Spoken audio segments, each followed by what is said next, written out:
You can find the source code of everything explained in this video on the following GitHub link on the branch working with database DAO. Hello guys, how are you? I continue series on Yii2 framework, and in this video I'm going to explain how to connect to the relational database and make queries or inserts or updates or deletes. So this will be a first video of another playlist where I'm going to put more videos about working with database. So I'm going to explain how to work with database with active record syntax, how to write migrations, what are best practices working with database, and so on. If you're interested in these topics, hit the subscribe and the bell button. Okay, let's start, and I'm going to open PHP Storm, and basically I have already created user controller and I want to connect to the database, and I have also created user table. I'm not going to explain in this video how to create tables or add columns, how to work with schema using migrations. This will be a part of next videos. Okay, so I have already created user table, and now using database access objects, using DAO, I'm gonna select insert, update, or delete. Okay, so this is my table. It has username, email, and status, and ID, of course, and I want to select. But before I select, I need to establish connection to the database. For this, Yii provides a connection class, eupdb connection, and we're gonna create an instance of this connection class, and this accepts a configuration array. Okay, so we need to specify here a couple of properties, like DSN. We need to specify DSN for the host and DB name. So I'm going to connect to the MySQL, but by the way, let me show you. The framework basically gives us possibility, it uses PDO and gives us possibility to work in almost every relational databases. At least there are, I think, the most common relational databases. And if we want to connect to any of these databases, we can find its corresponding DSN string right here. For MySQL or MariaDB, it's MySQL host and DB name. For SQLite, it's like this. For Postgres, like so, and so on. And if you want to connect to the database using ODBC driver, you need to slightly change the DSN and you need to specify driver name. This link will be in the video description, so definitely check out the link. Okay, so I'm gonna specify MySQL host will be localhost, and DB name will be Yii2 course. Besides that, I'm gonna specify username and password. Okay, so these are the required fields, and we can also specify other fields like charset, UTF-8, for example, or UTF-8 MB4, which is I recommend to use UTF-8 MB4. Okay, and we can also specify table prefix. Okay, but I'm not going to use table prefix for now, so I'm going to comment it. So this will basically create connection to the database, and then I can interact with this DB variable and like select something, insert something in the database, and so on. But that's not actually a good way to make connection to the database. It's a good way to create a component which will be a singleton and access this component from anywhere else you need.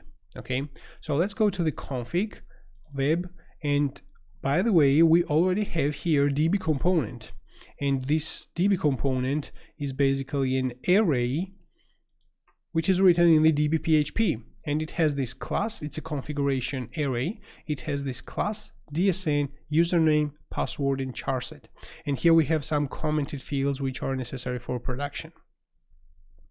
Okay, I'm gonna adjust this. So Yii2 course, and username and password is empty in my case, and that's basically it. Okay, and instead of creating new connection, I'm going to use eupdb component. Let me comment this, And now I can work with this DB variable to make queries in the database. Okay, so let me try to select everything from the user table. db create command, we create a command, and the command has couple of properties and methods, obviously. So we have query all, which will return all users as an array. Okay, let me dump all these users and go to the browser and access user index. Query was empty. Obviously I need to write here, my bad, stupid, select everything from user. Okay, let's go to the browser, refresh it, and we see here the users, all users, 3 users. If I want to select only one user, I need to specify here query one. Okay, but if you want to select only one, let me show this to you. Okay, it only selects the first one, it's an associative array, but it's recommended to limit your number of characters, number of records, excuse me, if you want to select only one. So without limit one, it basically will select everything. If you have 1,000 users, it will select 1,000 users and just return the first one. So it will take additional database, additional memory, which should not be occupied. Okay, so you need to limit if you want to select only one, and you will get the absolutely same result. And if we want to select like the number of users in the database, we need to use query's color method, and we need to obviously select count from user. Okay, and let's remove this limit one, and we see it returns just single number, which is actually string, but it's the number of users in the database. Okay, and if I want to return like a list of usernames, for example, I select only username, and just if I write here query all, this will return an array of arrays where username corresponds to something. If I want to have a single dimensional array of usernames, I need to use query column, and this will just select Bill, James, and John, just as a single dimensional array. Okay, now let me talk about binding parameters. So if I want to select a user which has, for example, ID 1, where ID equals to 1, and I want to select only one record of this, let's go to the browser, refresh it, and I see this Bill. So if I want to select another, okay, let me do like this. I want to leave this code and push this code actually to the GitHub. So I'm going to leave this like this and create another action view, okay, and which will accept an ID here. And let me copy this. We don't need list of users. Create command where ID is 2. As an example, let me collapse this database and query 1. Okay, and I'm going to dump this as a single user. Okay, let's go to the browser. Query index basically returns something. Query all. Let's return everything to leave it like this. Okay, and let's go to the view, and it basically accepts an parameter ID, which is mandatory parameter. Okay, so I'm gonna make it an optional for now, like ID2. Okay, and this returns basically James. If I want to use this ID received from the parameter, this is actually what I need to do, but don't ever do like this.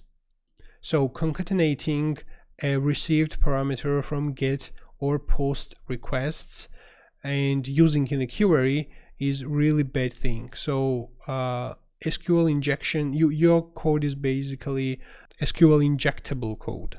Okay, so if you want to receive a parameter and use it in the query, you need to do it differently. Okay, so you need to basically use a colon in the ID, which is a parameter name, and then you need to specify bind. One of the methods, basically we have bind value, which says that for ID parameter I want to bind the ID variable. Okay, and let's save this, go to the browser, and let me pass here id equals 1, and this returns Bill. If I want to select James, id equals 2, and this returns James. If I want to pass like multiple parameters where id corresponds to something and username corresponds to username, then I have another method, bind values, and the bind values accepts an associative array where id corresponds to id and username corresponds to user. No, not user, obviously, something like James, for example. We can also accept this in the query parameter, the username, and filter by ID and username. Okay, so if you want to pass multiple parameters to your query, you need to do it like this. And we have one more method, which is basically bind param. That's slightly different method, so I'm going to create a command, just create command, and then I'm going to some bind params to this command. By the way, this command is an instance of eupdb command. If you're interested to see the full methods of or properties of this instance of this class, definitely check out the following link, which will be also in the video description, what method it supports and so on. Okay, so this is command, and I'm gonna do it like this. So I'm going to create new variable like id, which by the way I already have, but I'm going to write it and say it id is 3. But before this, command bind param id and the id. Okay, so this look at the ampersand right here and the symbol. This takes this id variable as a reference. Okay, and this binds param to it, and let's query 1, and this will be user 1. Let's dump this user. Okay, user 1. So later I just modify the ID and run the exact same query. Okay, command bind param new ID, and this will be user 3 because it has ID 3. And let's dump this. And let's have a look in the browser. What happened here? Yeah, I have here username, which I don't need right now. Okay, and here it is. So I see James. It actually, yeah, it should be called, I think, user 2 because I'm selecting it with ID 2. Okay, so the user 2 is James and user 3 is John. So this bind param accepts the argument by a reference. So later, if you change it, even if I bind param right here, let me remove this user 2. Even if I bind param right here and then later I change it, and then I simply run command query 1. So this will select the user 3. Let's see. It selects John, because it accepts this variable as a reference, and the variable was changed. Okay, let me revert this back to leave for you as a reference. I'm going to push this code on the GitHub, and let's talk about how to modify the data, how to create, how to insert or update. Okay, so we can basically do in the same way. So we need to access the DB component. Let me save this in a variable. And I need to create command from this connection instance. Okay, create command, and I can insert something here like insert into user and so on. But it's not really good way of modifying data. So if you want to modify your data better, if you just call the method create command, which returns a command instance, and then the command instance supports a couple of methods like insert, for example. And you specify here the table name, in which table you want to insert the data, and what is this data actually. We can have a look at this insert method, and we can see that it accepts just 2 arguments, table and the columns. Okay, so I'm gonna specify here that I want the username to be like Tom, for example. Let's put it lowercase. The email should be null, and the status should be 1. Okay, and finally we need to run execute, and this will return the number of rows affected in the database. Okay, so we can save this in like result variable and just dump it, and we will see that it's 1 because we changed one variable in the database. We created new record. Okay, so let's go to the browser, user/create, and we see int1 user created. Let's go to the database and have a look. We have created Tom. So if we want to insert multiple records in the database, we can use method batch insert, and it accepts the table name. Let's have a look. It accepts the table name, columns, and rows. So the columns basically is a single dimensional array of the columns which I'm going to insert right now. So let's say that I'm going to insert only username and status, and the emails will be empty. So I will put here username and status. Let's collapse this. And here in the data, I need to pass here a two-dimensional array of sub arrays. Like username will be user1. I'm gonna skip email, and the status will be this. If I want to insert another user, I will just copy this, and this will be user2, and so on. So let's go to the browser, refresh it, and I see the number of records affected is now 2 because I inserted 2 records in the database. Let's go to the database, refresh it, and I see these 2 records. Okay, cool. Now let me talk about how to update data.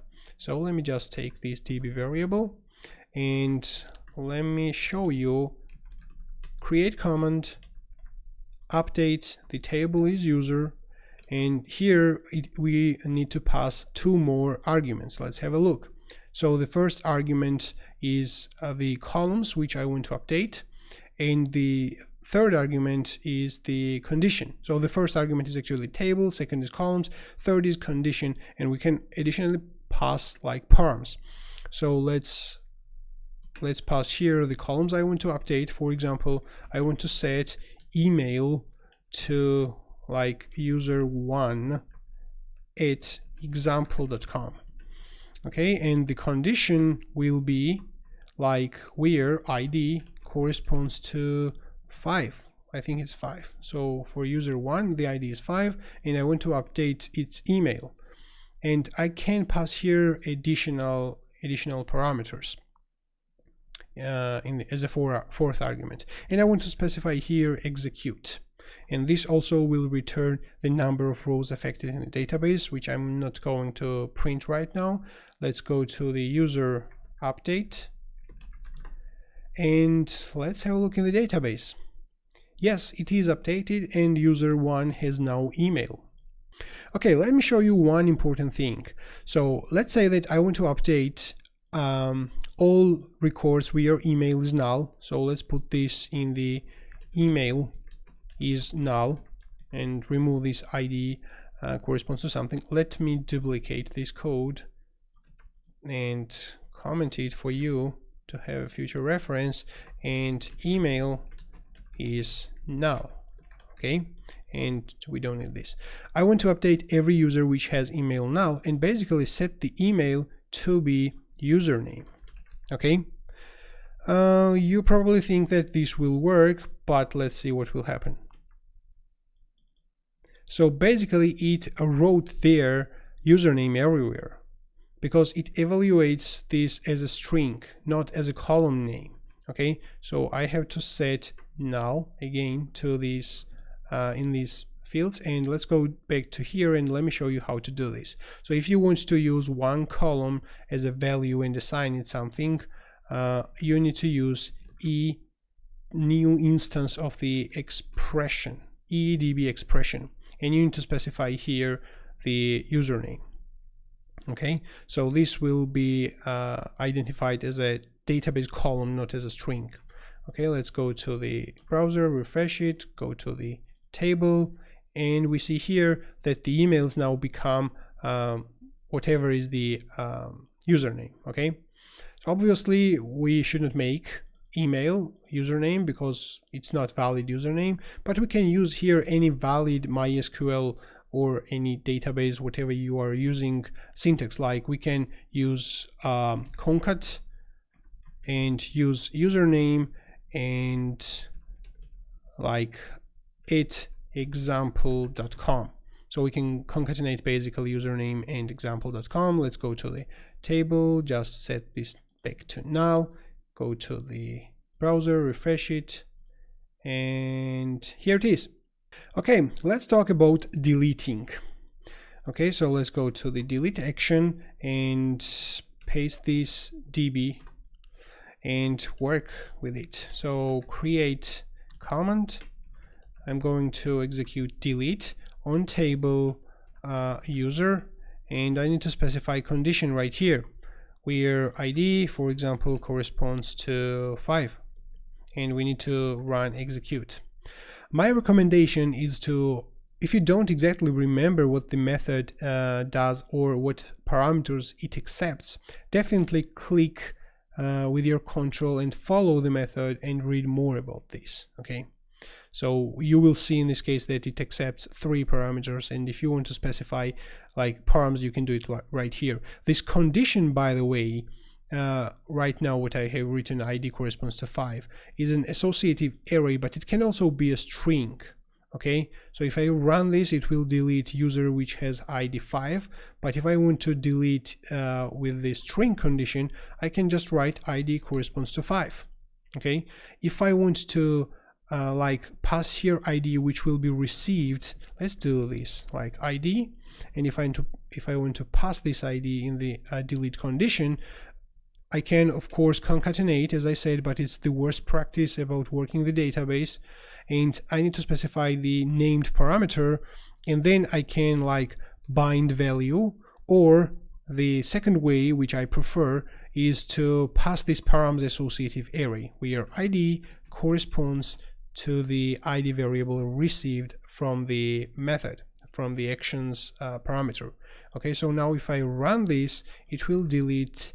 Let's go to the delete, and we need to specify ID. ID is, let's give it 5.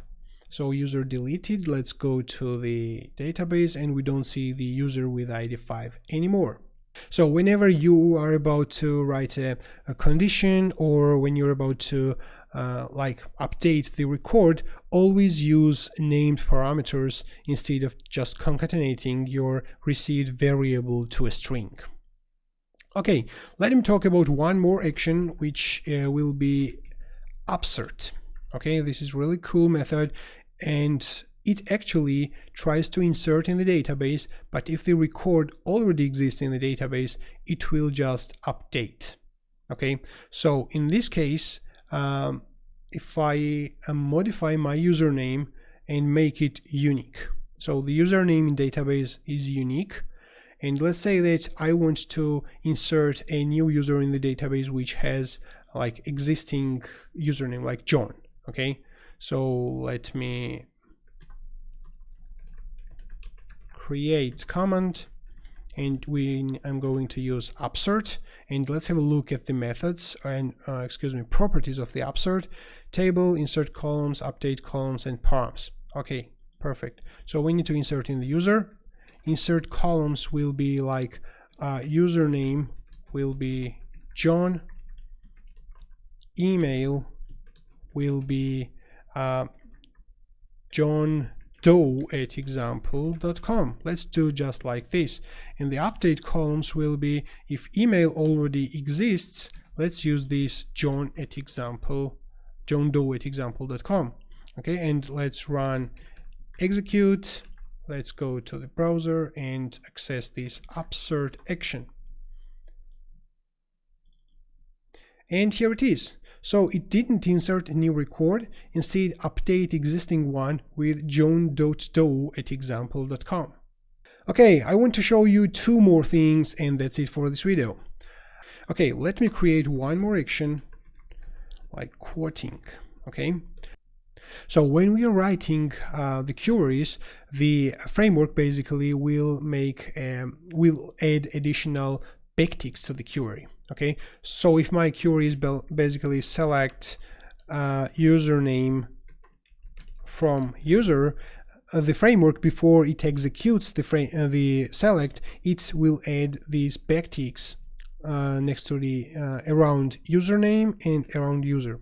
And sometimes I had a lot of cases when the framework cannot really understand what is the column name, and when my select looks like select if if null email, then select username, something like this from user. Okay, and the framework just incorrectly puts here backticks, and the result select basically which is executed looks like this. Okay, so it actually, this is a very simple case and the framework can understand this simple case, but it happens a lot to me. Okay, so and the final select which the framework is gonna execute is this, and of course it throws an error about this incorrectly formatted select with backticks. So we can do this in the framework gives us possibility to use the backticks properly as it's necessary and as it should be. Okay, let me create a select, create command select if null email, then select username. Okay, from user. Okay, and let's execute this. Instead of directly writing column name and table name, I can use the square brackets for column names and curly braces for tables. And this is the best approach you can do. So these curly braces on the table will execute a select into the table properly, and these square brackets make sure that the column names, email and username are properly, the backticks basically are properly inserted. Okay, so this select will be just formatted like backtick here, backtick here, backtick here, here, and delete here. That's it. And this will properly run the select. And let me show you also an example of a table prefix. So I'm going to specify table prefix right here in the connection, like tbl underscore as an example. Let's run one of the select like user index. Okay, and it basically works, but it should throw an error. Yeah, it won't throw an error because I'm selecting from the user table. And if I right now rename my table into tbl underscore user, this of course will not work because I'm selecting everything from the user. Or if I change the select, the way how I select with curly braces, this will try now to select from the user table considering table prefix also, and this will throw an error. Basically I missed person symbol right here, so let me show you one difference. So when you just put here curly braces like I show you on this quoting action, so this curly braces puts their correct backticks. So, and if I want to use also table prefix, I need to put here this person symbol. Let's go to the browser,